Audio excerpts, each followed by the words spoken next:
Muito bom dia, muito boa tarde, muito boa noite.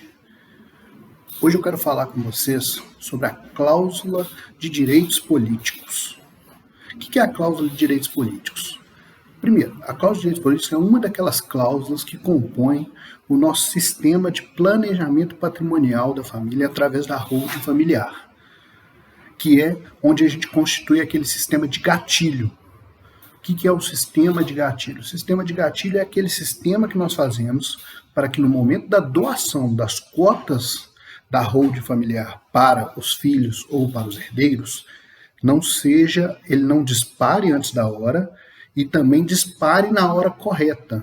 Não seja transferido nenhum direito para os filhos antes da hora que nós desejamos, que nós fizemos dentro do nosso planejamento. Se você ainda não sabe do que eu estou falando, assina o canal no YouTube e me segue lá nas redes sociais, no @holdingcombruno_rocha, que lá vocês vão ver toda a questão.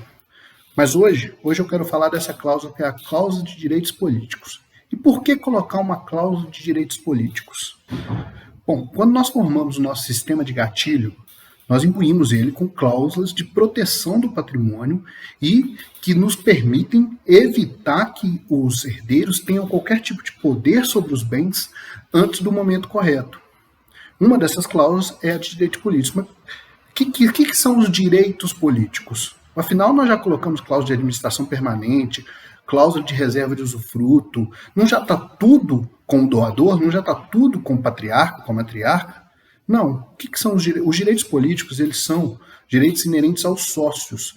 São os direitos que eles têm o direito de voto, são o direito de voto nas reuniões de sócios. Eles continuam podendo fazer acordo de sócios. E com esses direitos, eles podem, por exemplo, celebrar um acordo em detrimento da sociedade, independente mesmo com o administrador. Eles podem realizar alterações contratuais, uma alteração contratual no corpo da empresa, no corpo daquela nossa holding familiar. Eles podem, por exemplo, reduzir o capital social. E ao reduzir o capital social, esse valor que foi retirado da empresa vai justamente para os sócios. E isso não é interessante para nós. Porque, como nós sempre dizemos, o proprietário dos bens, o patriarca, o doador, ele não pode sentir nenhum tipo de alteração na administração dos seus bens. Então, nós constamos a cláusula de direitos políticos. O que é essa cláusula? De acordo com essa cláusula, todos os direitos políticos sobre as cotas passam a ser também do usufrutuário, do doador ou do patriarca. Então, ele passa a ter o direito ao voto, ele passa a ter o direito de fazer um acordo social, de fazer uma alteração contratual. Todo esse direito passa a ser dele. E o muito interessante é a gente ressaltar a diferença entre essa cláusula de direitos políticos e o mandato. Não é um mandato. O direito político sobre as cotas sociais passa a ser do usufrutuário.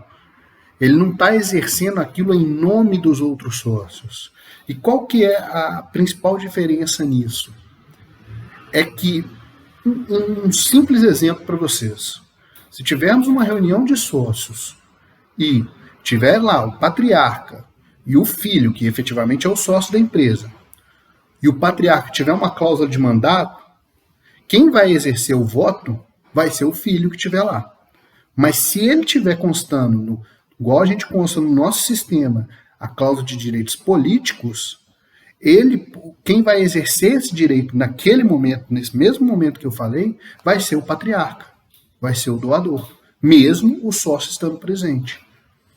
Inclusive, ele pode exercer esse direito até mesmo em detrimento do sócio, o que nos ajuda justamente naquela cláusula de call, para poder puxar todo o patrimônio de volta, caso necessário. Eu já falei com vocês sobre a possibilidade de se arrepender desse sistema. Desse sistema ele tem que ser, além de ser, ele tem que ser individualizado e ele tem que ser mutável, ele tem que poder se alterar caso aconteça alguma coisa ao longo do caminho. Justamente para que não seja nada fixo e que o planejamento possa ser alterado em caso de um novo filho que nasceu, por exemplo. em caso de um arrependimento, de uma mudança de ideia do patriarca. Então, o patriarca, que é hoje o dono dos bens, ou a matriarca, o pai, a mãe, quem quer que seja, ele hoje que é o dono dos bens, ele não pode perder nenhum direito que ele tenha sobre esses bens. A única coisa que o planejamento patrimonial da família tem que fazer é criar o sistema de gatilho de forma eficaz, para que, quando ele vier a falecer, todos esses direitos sejam transmitidos automaticamente para os herdeiros, sem que isso aconteça anteriormente, sem que isso aconteça antes da hora. Meu nome é Bruno Couto Rocha, especialista em planejamento patrimonial da família, e se quiser saber mais, continue aqui para ouvir mais.